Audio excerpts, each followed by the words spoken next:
More than anything, Nintendo Switch 2 Welcome Tour is an odd part of the Switch 2 launch lineup because it's defined more by what it isn't than what it is.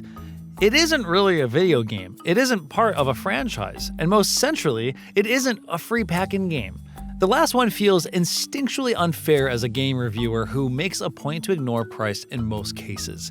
Games are worth what you're willing to pay for them. Prices fluctuate, and I try to evaluate quality on its own merits. But Welcome Tour makes its price impossible to ignore because every bit of its identity feels so ideally crafted to be a pack-in game to introduce the Switch 2 to new users, and then it just isn't.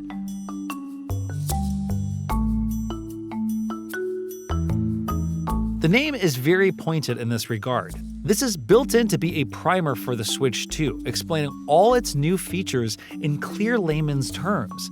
Informed Switch 2 players are bound to know what they're getting for their investment, but the non-gamers Nintendo likes to eye as part of its why net blue ocean strategy may not understand the intricate alphabet soup of VRR and HDR.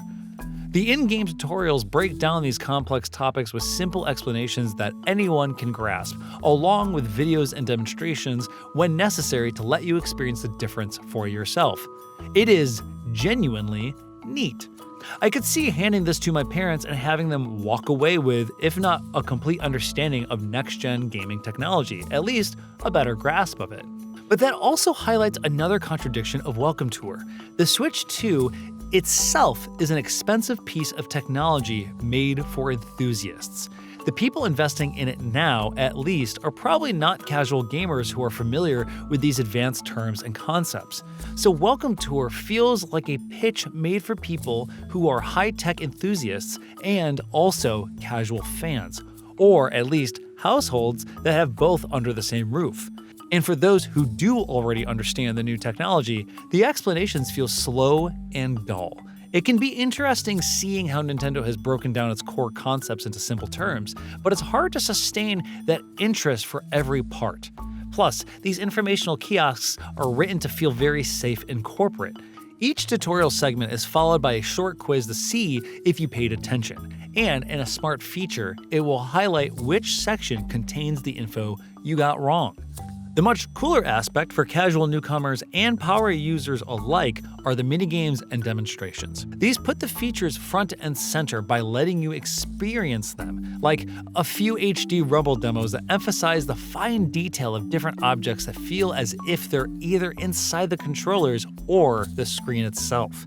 A 4K demo lets you see Mario run from one side of World 1 Level 1 to the other, all contained in tiny pixels unfurling across your entire TV. One demonstration shows how the HD Rumble can be used to generate recognizable, if rough, sound effects. There are games that show off the precision movement of the mouse by navigating around electrical trap walls, scraping paint off a wall, or a simple putting challenge game, and one that challenges you to spot the difference between frame rates. These are inventive, practical demonstrations that explain the features much better than a block of text could manage. As a matter of presentation, Welcome Tour has you pick a tiny little mannequin-like figure and physically walk atop and even inside of different Switch 2 parts and accessories. Progression is divided into two categories. The first is stamps, which you collect by finding all the parts of a particular section, and I do mean all the parts. One Joy-Con section requires you to find hidden kiosks near the analog stick and all the face buttons, and then the other Joy-Con section requires you to find the analog stick and all its face buttons too, even though they're essentially mirror images. Everything from the audio jack to imprinted logos are stamps to find, and new sections of the console will only open once you've found all the stamps in the current one. Particularly, once you delve into the system, it can be tedious to find every little bit and bob hiding among a circuit board or on the face of a controller, especially once the walkable paths become harder to discern. Nintendo apparently wants you to be extremely familiar with the Switch 2 parts diagram. The second layer of progression is medals, which you collect by taking the aforementioned quizzes, completing minigames, and watching interactive demonstrations. Collecting a requisite number of medals will unlock new challenge levels to older minigames, giving you some reason to backtrack if you're looking for 100% completion. That level of precision in highlighting the hardware does mean that the game introduces some more complex industrial design concepts that are genuinely interesting, even if you're more familiar with some of the next-gen upgrades. I particularly like the segments devoted to explaining the small gaps and U-shaped internal structure in the new magnetic Joy-Cons that make them snap tightly onto the Switch 2, while still having enough give to keep from being too prone to breaking. And the visual explanation of how the HD rumble in the new controller differs from the old ones. These extremely specific details aren't going to be useful in my day-to-day with the Switch 2, but it feels like I've gained a more complete understanding of the work that went into it. Then there is one strange game-like aspect that feels out of place in Nintendo Switch 2 Welcome Tour. As you explore, you'll find various lost items, like a baseball cap scattered around, and there's a meta goal of returning all those items to a lost and found booth. But you can't pick up more than one item at a time. If you try, the game warns you not to overexert yourself by carrying, I suppose, 2 baseball caps. So while you explore the console, you have to constantly run back to the information desk in the first area on one of the Joy-Con controllers to turn items in before fetching another.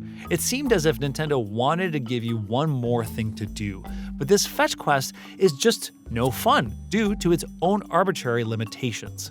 When you finish finding all the stamps in Nintendo Switch 2 Welcome Tour, your reward is a greeting from the curator, and that's very much the approach Nintendo has taken here. Welcome Tour is an interactive virtual museum exhibit, all centered around showcasing Nintendo's latest piece of hardware. It carries the calm sensibility of a museum, which makes it feel very approachable and good-natured. And like any good museum, it's a decent way to spend an afternoon to marvel at the exhibits and learn a few things along the way. But I sense Nintendo's self-consciousness coming through in the decision to charge for it. The mindset that imagines if it's free, people will conclude that it's worthless.